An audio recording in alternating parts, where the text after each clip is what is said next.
कि वो तिलका मांझी कौन थे। यदि जानते हैं तो बता दीजिए, कोई जानते हैं? तिलका मांझी इस इलाके के प्रथम सपूत थे जिन्होंने अंग्रेज के खिलाफ लड़ाई लड़ा। भागलपुर जिला जब बना और मालदा से कट कर करके यहाँ भागलपुर जिला बनाया गया, तो उसके प्रथम कलेक्टर अगस्टस क्लीवलैंड की हत्या की थी तिलका मांझी ने, और उसको फांसी की सजा तिलका मांझी चौक पर दी गई।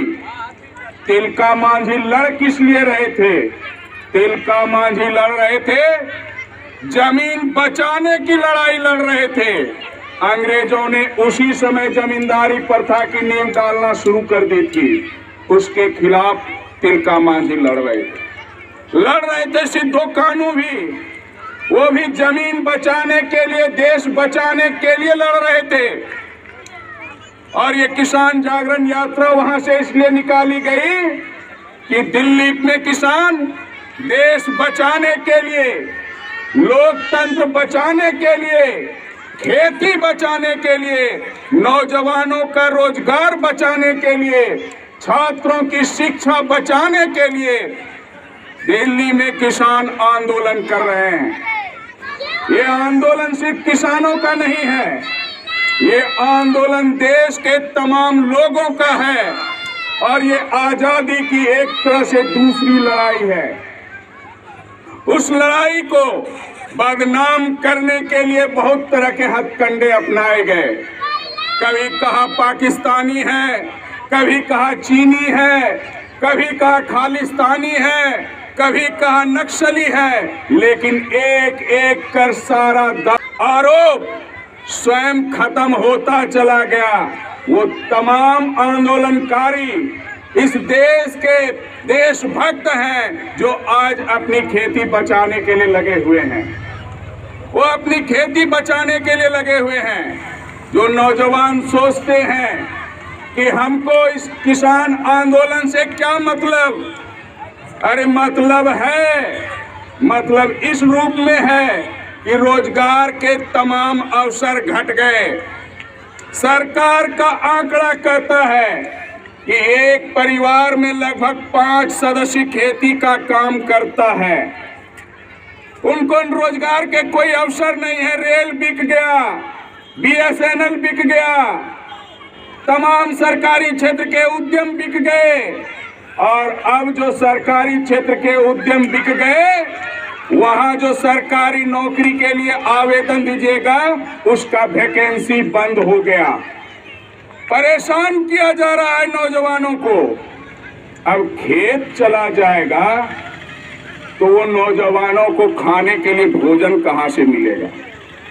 ये लड़ाई जो किसान दिल्ली में लड़ रहे हैं, जिसके प्रति एकजुटता का इजहार करने के लिए चले हैं, वो कहता है 3 काला कानून वापस ले लो। वो कहता है कि हमको फसल का वाजिब दाम दे दो, न्यूनतम समर्थन मूल्य पर अनाज की खरीद की गारंटी की कानून बना दो। वो कहता है स्वामीनाथन कमीशन के आयोग को लागू कर दो। यही 3 तो प्रमुख मांग है। ये 3 प्रमुख मांग जो है उसमें पहला जो है कि काला कानून है। काला इसलिए कहा गया कि इसको आधे घंटे में संसद में पास कर दिया गया। इसमें जो संसद में कानून बनाने की प्रक्रिया है उसका पालन नहीं किया गया। राज्यसभा में उसको बहुमत हल्का फुल्का है।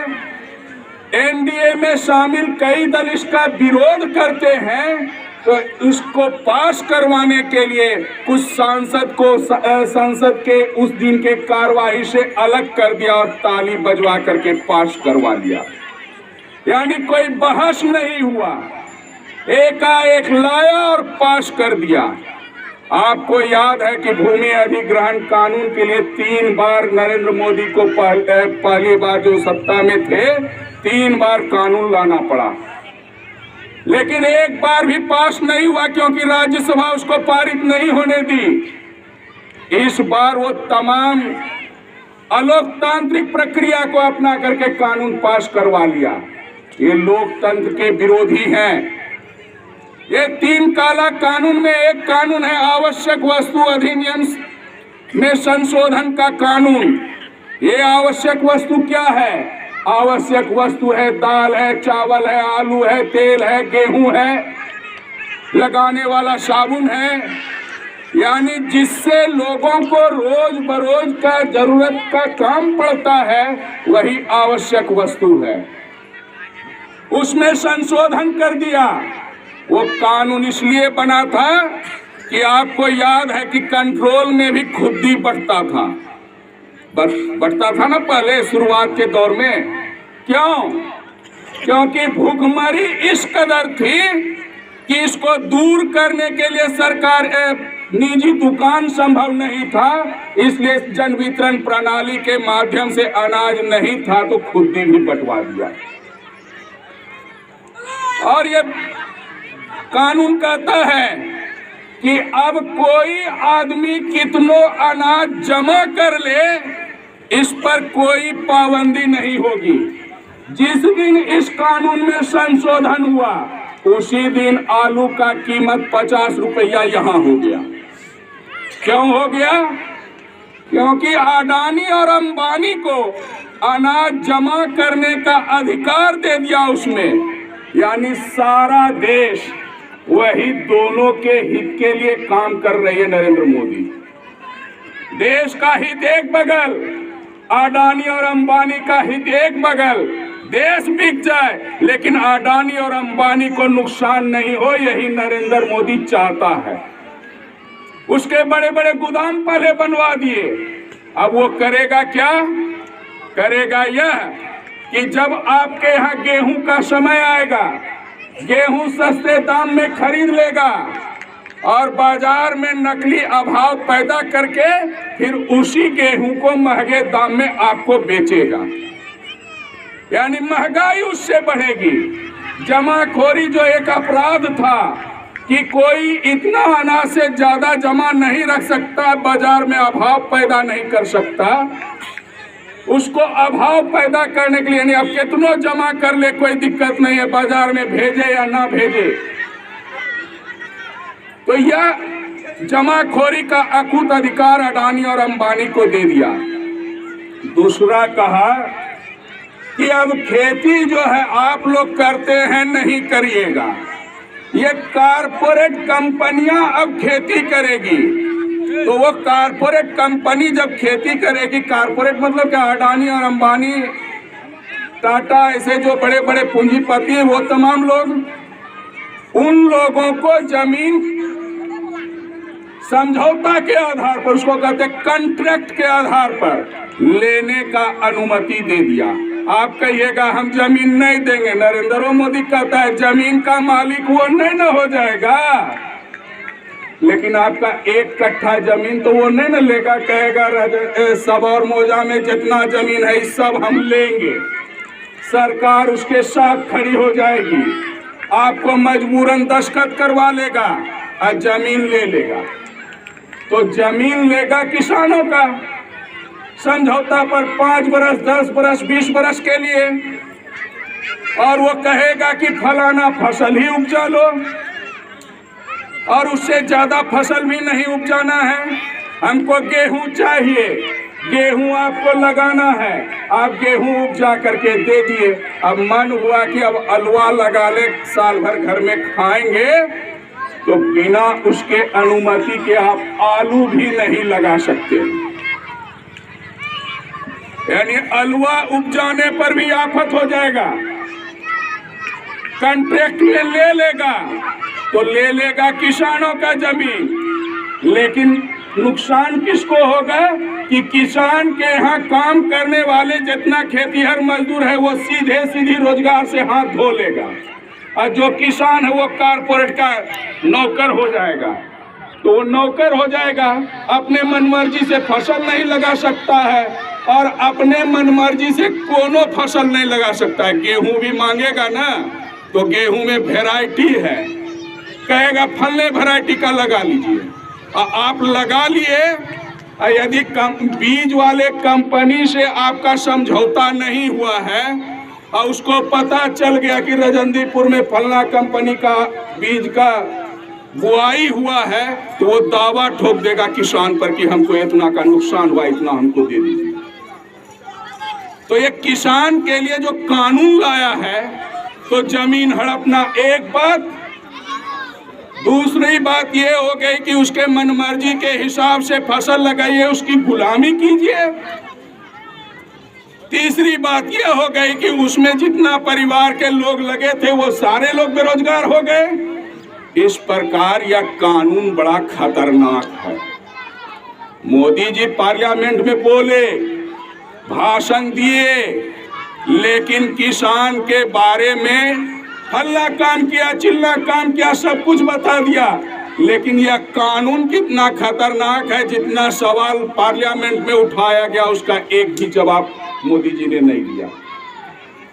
इसलिए नहीं दिया, उसकी नीयत खराब है, वो किसानों के लिए काम नहीं कर रही है। इस कानून का जो काला पक्ष है वो आप जान लीजिए। वह काला पक्ष यह है कि समझौता होगा, खेती होगी, खेती करवाएगा वो, लेकिन यदि समझौता का उल्लंघन मालिक करता है, कारपोरेट घराना करता है, तो उस कानून में साफ साफ लिखा हुआ है कि कोई न्यायालय इस मुकदमे को हाथ में नहीं लेगी सुनवाई के लिए। और यह लिखा है कि किसान उसके खिलाफ आंदोलन भी नहीं कर सके, मुकदमा नहीं कर सके, यानी मुकदमा भी नहीं कर सकते हैं। अभी है ना, कह रहे बड़ा कल्ला फाड़ करके बिहार का किसान कहता है कैसे जमीन ले लेंगे, और जब जमीन ले लेगा, मुकदमा करने सिविल कोर्ट भागलपुर जाइएगा या हाई कोर्ट पटना जाइएगा या सुप्रीम कोर्ट जाइएगा, तो कोर्ट कहेगी कि यह मेरे क्षेत्र में नहीं पड़ता है, हम इस पर सुनवाई नहीं करेंगे। कहाँ जाइएगा? बहुत खतरनाक कानून है। हमारे लोकतंत्र की खूबसूरती रही है, संविधान में अधिकार प्राप्त है कि सरकार भी यदि जनता के खिलाफ कोई कानून बनाती है तो उसके खिलाफ हम कोर्ट जा सकते हैं।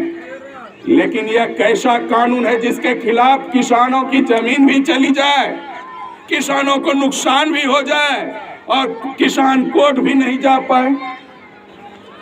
ये लोग किसानों के सवालों पर, खेत मजदूरों के सवालों पर, अन्य मजदूरों के सवाल पर, मजदूरों के भी लेबर कानून में संशोधन कर दिया।